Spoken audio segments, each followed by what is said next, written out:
What is going on, everybody? Welcome back to another episode of Hutch Coming in Clutch. I'm your host, Hutchinson Brown, and today we've got a fantastic show. We are looking at some early best ball sleepers. I've talked about overpays.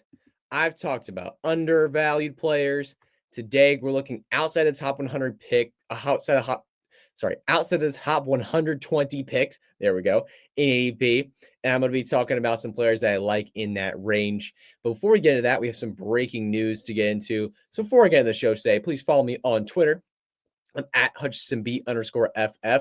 Make sure you follow me on Blue Sky as well. And make sure you check out the podcast, subscribe, rate, review, and like wherever you're listening or watching so you'll be notified every single time an episode comes out. And your reviews, your ratings, and your likes always help push the show forward. So greatly appreciate all the support. So let's get into the podcast today, starting with some tight end trade rumors. We got two tight ends that seem to be on the trade block around the NFL right now.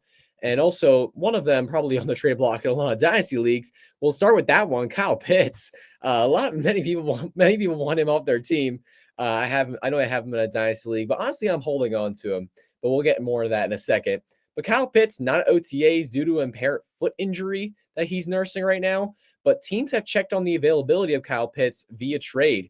And the Falcons have seemed to make it very clear per reports that a day two pick is the baseline just to start a conversation for a trade. So they are very clear. They're not just going to give Kyle Pitts away. They value him highly, and they're not going to send him off for free. He was the fourth overall pick in the draft for them. He was a very high value pick, and he has flashed some serious talent. We saw a rookie season of 1,000 yards, and we've seen flashes ever since then, but it's just come in a lot of spurts, and there's been injuries and bad quarterback play that have really hindered his ability to create fantasy ball value and value for the Falcons as well. So looking at his overall future, I mean, he's 24 years of age. It's really hard to, say that, oh, he's done, he's washed, it's over. 24 years old is still very, very young. I mean, RJ Harvey and Kyle Pitts are just months apart in terms of age, like there's still plenty of time here for Kyle Pitts. It's just about, finding a new opportunity, finding good space where he can create opportunities for himself. And maybe this new Atlanta offense is it with Michael Penix Jr. and this new scheme, but it also could be a new team. So we'll have to just wait and see with Kyle Pitts. But I believe he's talented. I believe he's a good player. So just if you're in Dynasty, hold on to him. And if you're in a Dynasty league and you don't have Kyle Pitts, check it on the Kyle Pitts manager and see what you can do. I've seen him traded for a pair of thirds before. I've seen him traded for a late second. I'm willing to do that all day. Now let's check in on the Steelers and the Dolphins. They're having some trade discussions right now around tight end Jonnu Smith, apparently. This one's kind of weird and shocking, honestly, but the reports on it have been very, very heavy. Adam Schefter has reported on it twice. We've seen multiple reports from different big names saying that this is a real thing that could very much happen very, very soon. So I'm keeping a close eye on this one. And I'm going to be honest right now for fantasy football. If this were to actually happen, I'm going to be incredibly disappointed because firstly, Jonnu Smith is a great tight end for fantasy purposes in Miami. Like he is a really, really good option because when you look at Miami's offense and how they run, they were using him a lot last year. He was a target monster because of those short intermediate throws that Tua loved to throw. And Jonnu Smith was creating a lot after the catch. And you're just not going to be able to see that at all if this happens. And you're going to put him on a Pittsburgh Steelers offense that already has a starting tight end, Pat Freiermuth, who I also like for fantasy football because of the sheer volume opportunity behind DK Metcalf in this offense. Now, and the quarterback plays, I would argue it's worse, even if they add Aaron Rodgers, I would argue it's worse than Tua Tagovailoa. So it's just like, this is not a good situation for anybody. Not for Jonnu, not for Pat Freiermuth. It doesn't really feel good for anybody. It'll be good for the Steelers to add a receiving weapon, and it'll be good for the Miami Dolphins because they lose a receiving weapon, that sucks, but I think gives more opportunity for their wide receivers to shine, which needed to happen more last year. So that'd be good. But overall, I'm grossed out by this trade because it ruins two tight ends that I like in fantasy. Now, looking at the Seattle Seahawks, we had a conversation recently with Mike McDonald, and he was like, I felt bad for the reporter. The reporter asked him, is there any competition at the quarterback position between Sam Darnold and Jalen Milroe or these guys? And Mike McDonald just laughed at him, like straight up laughed, and was like, yeah, no, that's not a thing. I get it, you're a reporter, you have to ask, but that's not a thing. This is Sam Darnold's job. He's QB1. So anyone that's hyped about Jalen Milroe, I get it. It's exciting, and he's a very fun electric quarterback, a very fun electric athlete, but we might have to wait till 2026, 2027 to see him on the field. Now, looking at Stephon Diggs, There's been a wild week for Stephon Diggs. I talked about last week that video came out of him on the boat. The boat video went viral, not only for the things he was saying to people, but the substance he had in his hands. People were a little off put by that. The Patriots were a little off put by that, it seemed. But since then, we've seen rumors that he could get cut. And Stephon Diggs since then has come back to OTAs. He's been working out and he's been looking good. I mean, a lot of the drills and the videos that you see show that he has speed and explosiveness and he's running great routes. He looks good in my eyes. And I mean, looking at him compared to other players, like I remember specifically there's a video of a drill with him running next to Kayshon Boutte, and he looks fantastic. I mean, he looks really fast and really explosive in those quick movement, those short area movements. Like, I think he looks good, especially considering the fact that he's only 7 months off that ACL tear for a 31-year-old wide receiver. Really impressed. So we still have a few months till football, so he has plenty of time to recover and get going. I think he's gonna. I think there's a lot of good turnaround for Stephon Diggs. So keep an eye on the offseason reports and see how he looks for the rest of the offseason. And last piece of breaking news. This isn't necessarily. I mean, it is fantasy relevant, but it's not a fantasy relevant player.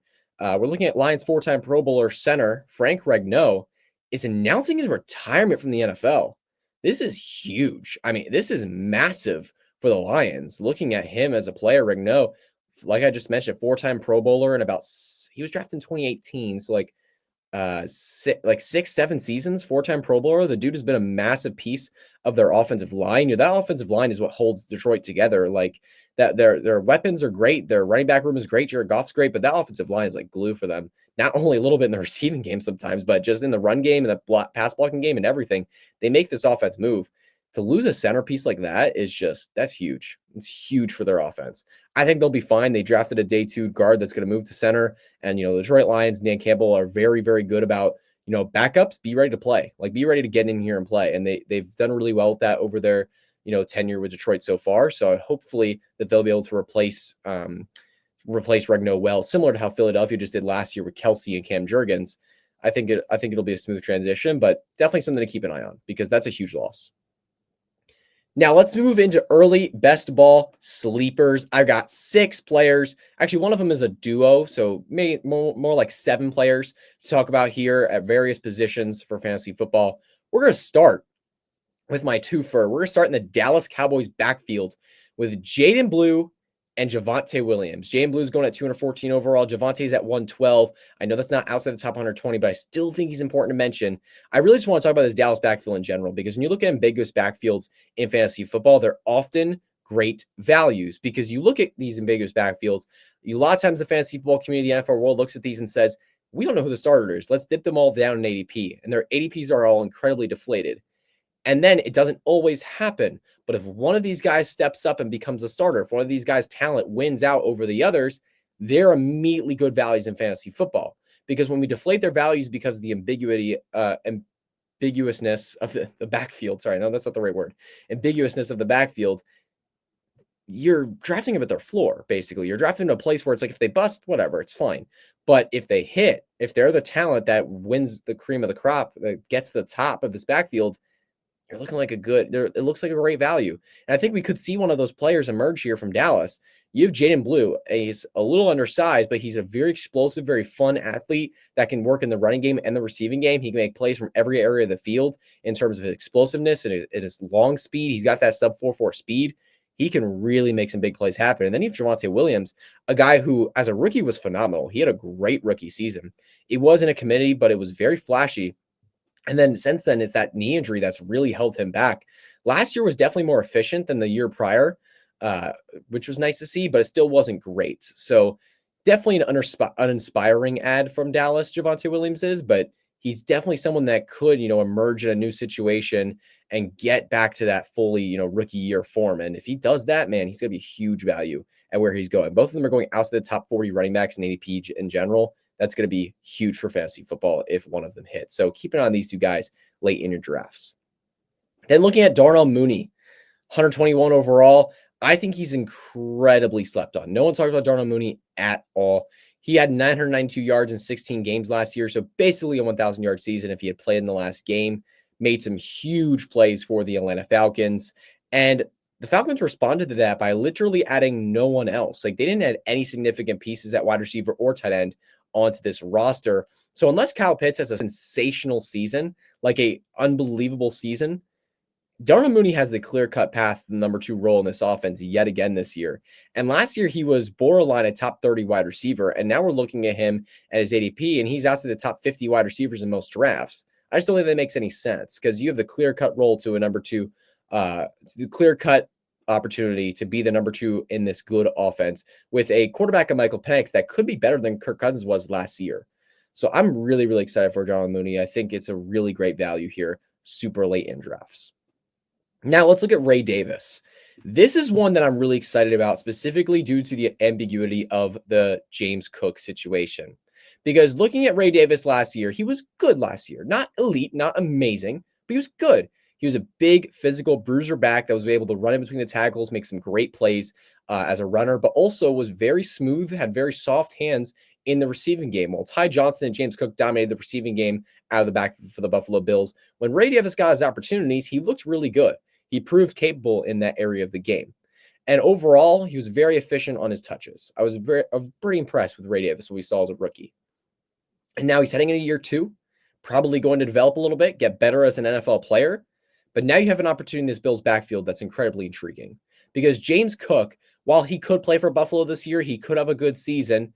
One, he's going to have significant touchdown regression. I mean, I don't want to make that a given, but like it basically is. There's no way he's going to repeat 16 touchdowns again. Like he's definitely going to lose more than likely half his touchdowns next year, and that's going to significantly decrease his touchdown upside and potentially move it somewhere else. And that could be towards Ray Davis, could be towards Josh Allen or this receiving game, but Ray Davis could see some of those touchdowns. He's a big physical back. Wouldn't be surprised if we saw an extra few goal line carries for him this year. And then looking at the opportunity of James Cook, with what his contract situation looks like, let's just lay this out for a second. James Cook seems very stubborn about his contract. Let's say he holds out for mandatory training camp. Let's say he holds out for preseason time and practices and all those physical things, all those workouts. Let's say he holds out for all that. We've seen this story before, guys. Josh Jacobs in 2023, in his last year with the Las Vegas Raiders, had a terrible season because he was holding out for a contract that he didn't really fully get.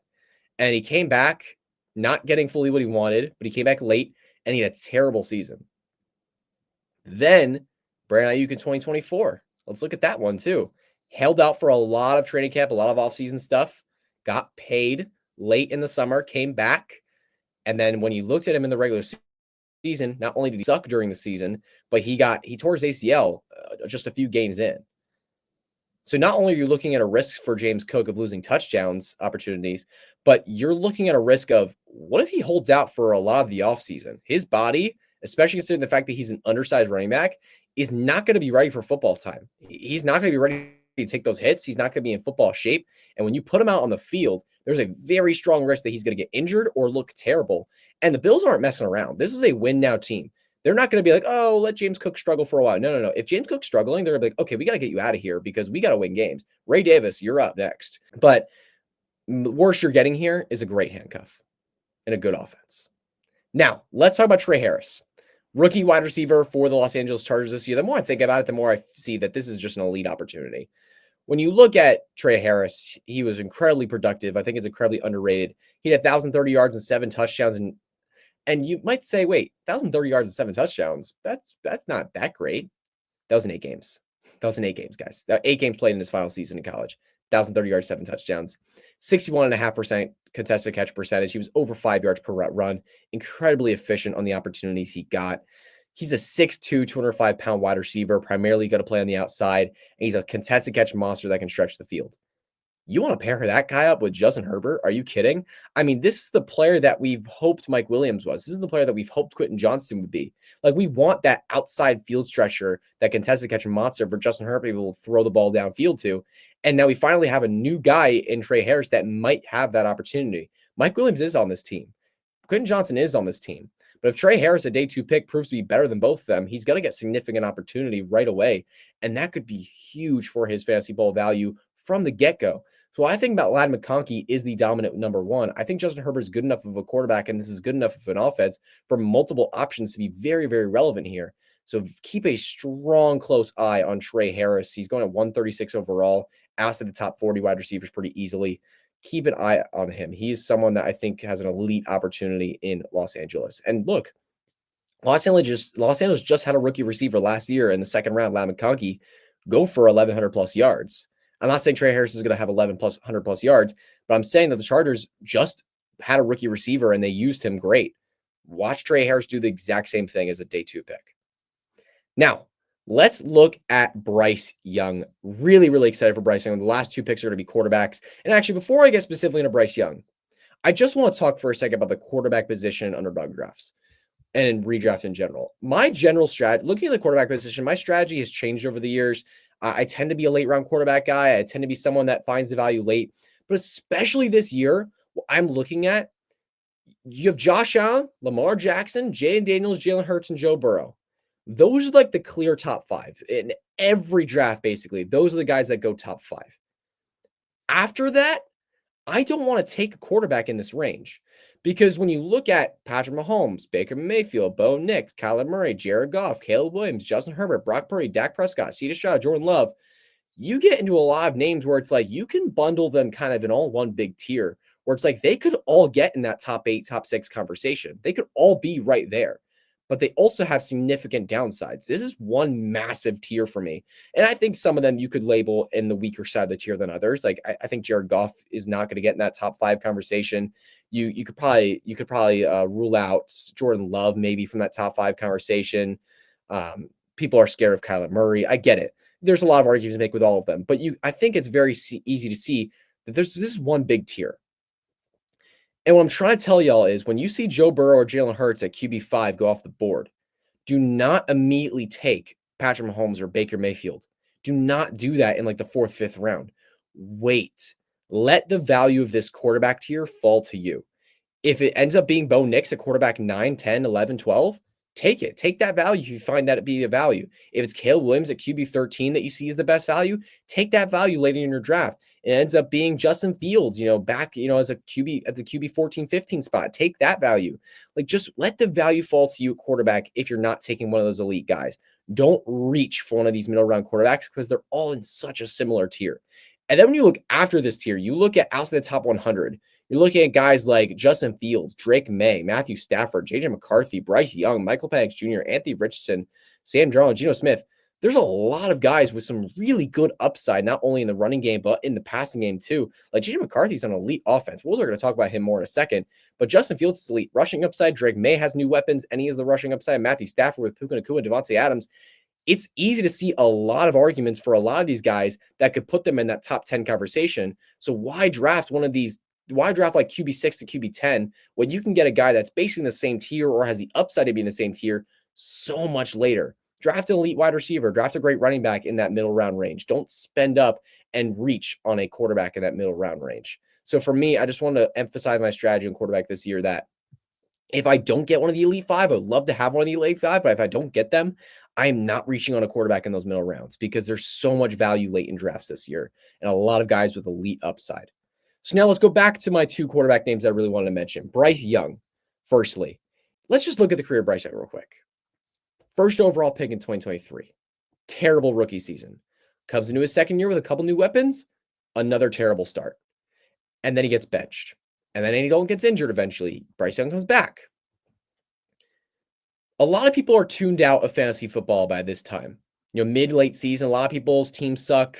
We have that grind of the season rolling on us. A lot of people start to tune out a little bit and just go on their earlier season priors of Bryce Young sucks. Bryce Young, while statistically, I understand it wasn't always there because the offense around him sucked. The receivers dropped the football. They weren't always open. This offense was inconsistent.